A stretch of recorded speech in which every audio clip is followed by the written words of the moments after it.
Така, започвам с азер черклек. Ще видиш, че аз, когато го правя, не пускам уреда долу, защото не мога да спазя никакъв интервал по този начин.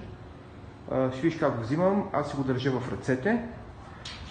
Тук не знам защо сумата и време го правих на ръце. Тук от няколко дена ми светна, че мога да слагам на коленките за клек на лактите. Старческа деменция, сега съм сетил, сега съм го направил, което подобрява. Ще покажа две положения как раквам тежестта. Първото е на сгъвки на ръцете, второто в клек може да се почива. И двете са неудобни, и двете са кофти.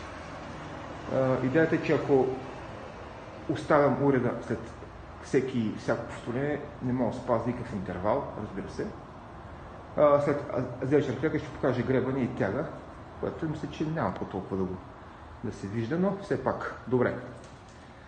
Това беше обяснението и започвам сега, веднага. Надявам се да се вижда от този ъгъл, аз нямам много техники, имам някакъв iPhone, с който работя. Хубаво е да си знаеш горе-долу, нали, къде ти е точно средата на уреда. Аз от 6 месеца трябва да сложа някакви текстови лепенки, но все още не са, така че ето, от тук взимам, слагам, ръцете минават отдолу, хубаво, нагласен, хоп, горе. И така почивам по време на интервал. Както виж веригите, допълнително може би дават някакво способление, не знам.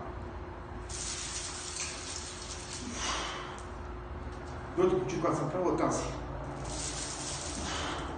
Стоя тук долу. Изправям се.